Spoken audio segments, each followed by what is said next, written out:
Dahlia पूरे season फूलों से गुलजार रहेगा अगर आप मार्च के स्टार्टिंग में ही करते हैं सिर्फ एक जरूरी काम और जड़ों में डालते हैं एक ऐसा फर्टिलाइजर जो नाइट्रोजन, फास्फोरस और पोटेशियम से भरपूर हो। तो दोस्तों, आज की इस वीडियो में आप जानेंगे कि डहेलिया के पौधे से ढेर सारी फ्लावरिंग पाने के लिए आपको कौन सा काम मार्च के स्टार्टिंग में करना है और कौन सा फर्टिलाइज़र देना है जो कि नाइट्रोजन, पोटेशियम और फास्फोरस से रिच हो। इसके अलावा जिसमें जिंक, कॉपर, बोरान और कई तरीके के एसिड वगैरह पाए जाते हैं, जिससे कि पौधे की जड़ें मजबूत होती हैं और पानी धारण करने की मिट्टी में क्षमता होती है, मिट्टी में सुधार होता है, फूलों को बढ़ावा मिलता है।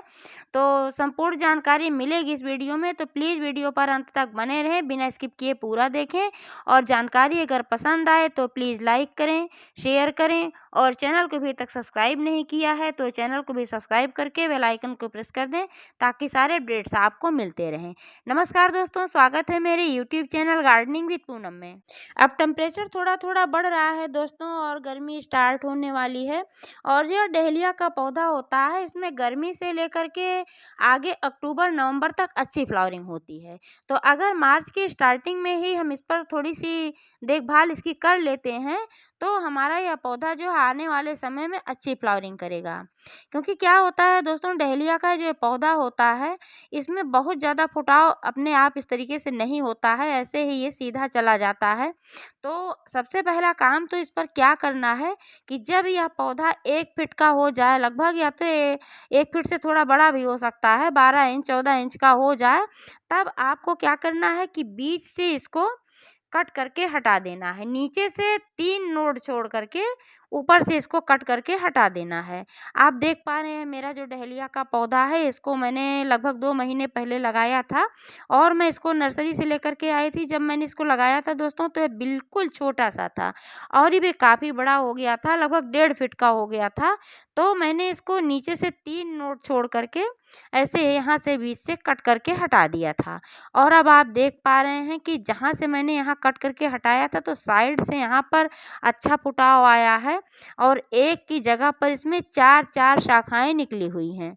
तो दोस्तों, डहेलिया से ज़्यादा फ्लावरिंग पाने के लिए सबसे पहला पॉइंट तो आप ये नोट कर लें कि आपको अपने पौधे में सबसे पहले शाखाओं की वृद्धि करनी है। क्योंकि ये सीधा ऐसे ही एक शाखा इसकी जाती है, जब आप कट नहीं करेंगे तो इसमें एक ही शाखा होगी और एक शाखा में सिर्फ एक फूल खिलेगा।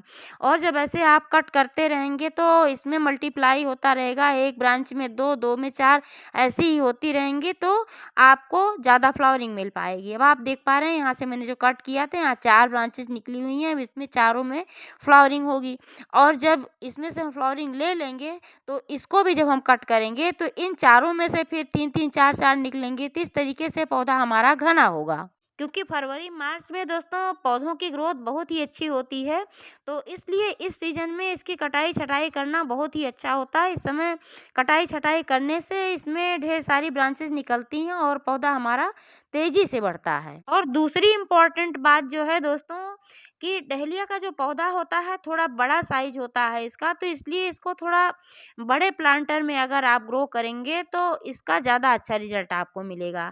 मैंने जब इस पौधे को लगाया था तो मैंने एक छोटे गमले में लगाया था, लगभग 10 इंच का एक गमला है, आप देख पा रहे हैं। तो मैंने इसी में इसको ग्रो किया था और आज मैं इसको रिपॉट करने वाली हूँ, क्योंकि अभी मुझे कुछ फर्टिलाइज़र वगैरह इसमें देना है, तो मैं मिट्टी को भी बदल दूँगी, तो इससे हमारे पौधे की ग्रोथ बहुत ज़्यादा अच्छी होगी। लेकिन रिपॉट करने से पहले दोस्तों, इसमें जो ये पुरानी पत्तियाँ हैं, तो इन पत्तियों को भी मैं कट करके हटा दूँगी, क्योंकि जो पत्तियाँ हैं लगभग पीली हो चुकी हैं और बेकार सी हो गई हैं, ये काफ़ी पुरानी पत्तियाँ हैं। तो जब पत्तियों की एज हो जाती है तो वे पत्तियाँ इस तरीके से खराब होती ही होती हैं। इनका इनमें पड़े रहना इस पौधे में कोई फ़ायदेमंद नहीं है, बल्कि हानिकारक है। तो इसलिए इनको ऐसे ही कट करके मैं पूरा का पूरा हटा दे रही हूँ। अब आप देख पा रहे हैं कि ये सारी पत्तियाँ मैंने कट करके हटा दिया और जो नई ब्रांचेज़ ये निकली हुई थी और इसमें जो अच्छी पत्तियाँ हैं, जो स्वस्थ हैं, इन्हीं को मैंने छोड़ रखा है।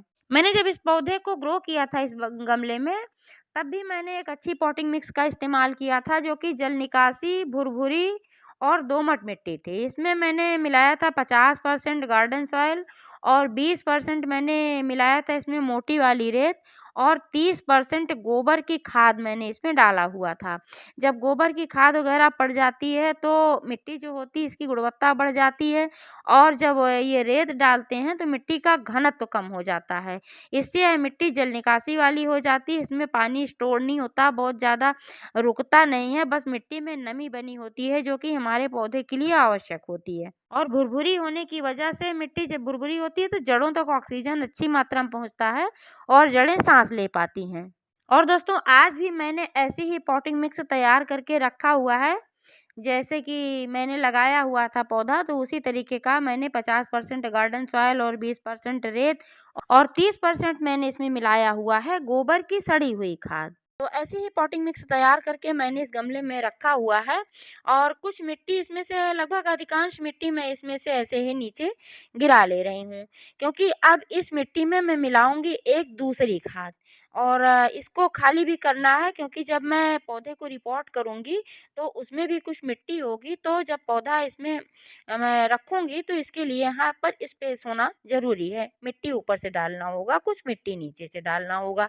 तो ऐसे ही मैंने इसमें से मिट्टी निकाल लिया है, और जो ये मिट्टी तैयार हुई है इसमें मैं एक और खाद डालने वाली हूँ दोस्तों। तो यह खाद है, इसको जाइम खाद के नाम से जाना जाता है, और आपको यह किसी भी बीज की दुकान से मिल सकता है, और कहीं भी खाद की दुकान से बहुत ही आसानी से आपको मार्केट से मिल सकता है। सबसे बढ़िया बात तो इस खाद में यह है कि इसमें किसी प्रकार का कोई हानिकारक केमिकल नहीं है। इस खाद को आप किसी भी पौधे में इस्तेमाल कर सकते हैं। फूलों वाले पौधे में इस्तेमाल करते हैं तो फूलों को बढ़ावा मिलता है, और फलों और सब्जियों वाले पौधे में भी इसका इस्तेमाल कर सकते हैं। इससे आपके पौधे में फल वगैरह ज़्यादा मात्रा में लगेंगे। अगर आप इसको फूलों वाले पौधे में इस्तेमाल करते हैं तो फूलों का साइज़ भी बड़ा आता है, फूलों की मात्रा भी अधिक होती है, पत्तियाँ भी चमकदार होती हैं, जड़ें मजबूत होती हैं, और मिट्टी में पानी धारण करने की क्षमता अधिक हो जाती है। पौधा जो होता है वो बीमारियों और स्ट्रेस से उसको बचाता है, मिट्टी की संरचना में सुधार करता है। तो सब मिला कर के एक बहुत ही परफेक्ट खाद है। इसका इस्तेमाल आप किसी भी पौधे में कर सकते हैं, बस मात्रा का ध्यान रखना आवश्यक होता है, क्योंकि मात्रा कम ज़्यादा होने से पौधे को नुकसान पहुंच सकता है। तो जो यह जाइम खाद है दोस्तों, ये अगर आप 18 इंच के गमले के लिए इस्तेमाल कर रहे हैं, जैसे कि मेरा गमला है, तो इसके लिए मैं ले रही हूँ यह 1 चम्मच, ये एक बड़ा चम्मच है। इसमें मेरे समझ से ये कम से कम 20-25 ग्राम होगा। तो मेरे पौधे के लिए इतना पर्याप्त है, क्योंकि ये भारी है, वज़नी होता है ये। तो ये एक बड़े चम्मच में आसानी से लगभग 25 ग्राम तो आ ही गया है। जाइम खाद को आप 2 तरीके से इस्तेमाल कर सकते हैं दोस्तों। एक तो लिक्विड फर्टिलाइज़र बना कर के इस्तेमाल कर सकते हैं। जैसे कि आपने इसको पानी में डाल कर के रख दिया, और ये जब ये गल जाता है तो उसके बाद फिर आप अपने पौधे में आराम से इसको डाल सकते हैं। और दूसरा तरीका है कि आप मिट्टी में मिलाकर भी इस्तेमाल कर सकते हैं। लेकिन जब आप लिक्विड फर्टिलाइज़र के रूप में इसका इस्तेमाल करते हैं तो फ़ायदा जल्दी मिलता है, क्योंकि तब ये जड़ों में ऑब्ज़र्व जल्दी होता है। चूँकि दोस्तों आज मैं पौधे को रिपोर्ट कर रही हूँ, इसलिए तो मैं इसको मिट्टी में मिला रही हूँ। तो ऐसे ही इस खाद को भी मैंने मिट्टी में मिला करके तैयार करके इस मिट्टी को रख लिया है। अब पौधे को गमले से निकालना है। साइड से गमले की मिट्टी को ऐसे ही लूज कर लेना है, क्योंकि अगर आप लूज नहीं करते हैं तो इसमें जो जड़ें होती हैं और मिट्टी पकड़ के रखती है गमले को, तो फिर जल्दी से निकलता नहीं है। इससे जड़ें जो होती हैं डैमेज होने का खतरा रहता है, और जब जड़ें डैमेज हो जाती हैं तो फिर आपका पौधा हो सकता है सर्वाइव ना कर पाए, आपका पौधा खराब हो जाए। तो इसलिए आप आराम से पौधे को गमले से निकालें। सबसे पहले ऐसे ही मिट्टी को लूज करें, उसके बाद फिर ऐसे लिटा करके गमले को और हाथ से ऐसे ठोक-ठोक के हर तरफ से मिट्टी को पहले और लूज़ कर लेना है। तब यह गमला छोड़ देगी आसानी से। पौधा गमले से निकालना है तो उसके पहले ही मिट्टी को थोड़ा नम कर लेना आवश्यक होता है। मेरे गमले में भी पानी था और इसमें थोड़ा ज़्यादा ही पानी था, इसलिए थोड़ा और आसानी से नहीं निकल रही है। तो बहुत ज़्यादा पानी भी नहीं डालना चाहिए।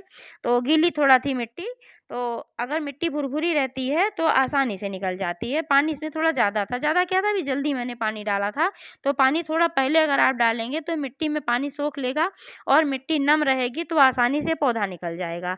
अब आप देख पा रहे हैं कि पौधा निकल चुका है मेरा, और अब इसको इसमें रिपोर्ट करना है। इसके लिए क्या करना है कि थोड़ी-सी मैं पहले इसमें खाद वाली मिट्टी डाल देती हूँ। पहले से इसमें मैंने थोड़ी मिट्टी छोड़ रखा है, वो भी अच्छी मिट्टी है, लेकिन इसमें जो जाइम खाद मैंने मिलाया हुआ है, तो इस मिट्टी को मैं थोड़ी-सी पहले नीचे जा ऐसे ही डाल देती हूँ। फिर इस पौधे को ऐसे ही आराम से इसमें रखना है।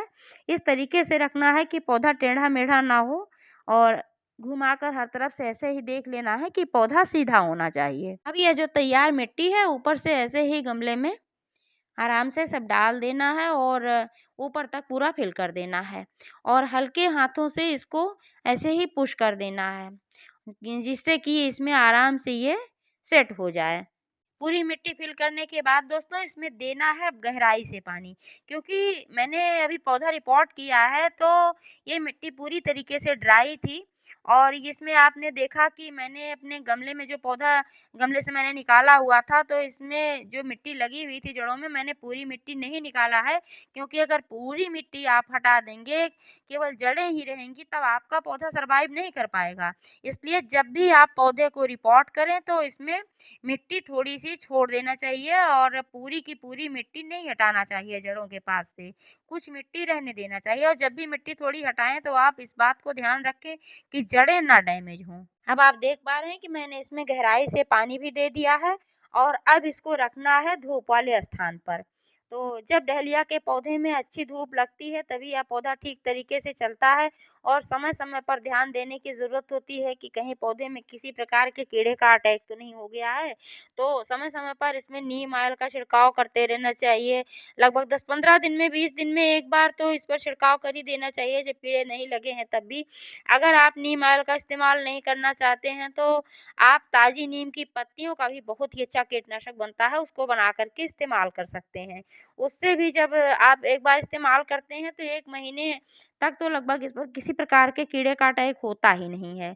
तो 1 महीने में 1 बार आप नीम की पत्तियों का भी इस्तेमाल कर सकते हैं। आप चाहें तो उबाल कर बना सकते हैं, लेकिन वह उतना पावरफुल नहीं होता जितना कच्ची पत्तियों का बनता है बिना उबाले।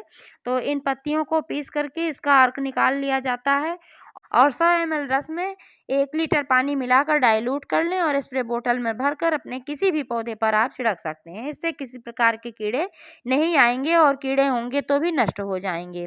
तो इस तरह से आप अपने डहेलिया के पौधे की देखभाल करेंगे तो आपका पौधा निश्चित रूप से अच्छी फ्लावरिंग करेगा और पौधे की ग्रोथ भी अच्छी होगी। तो जानकारी कैसी लगी कमेंट करके अवश्य बताइएगा, और पूरा वीडियो देखने के लिए बहुत-बहुत धन्यवाद।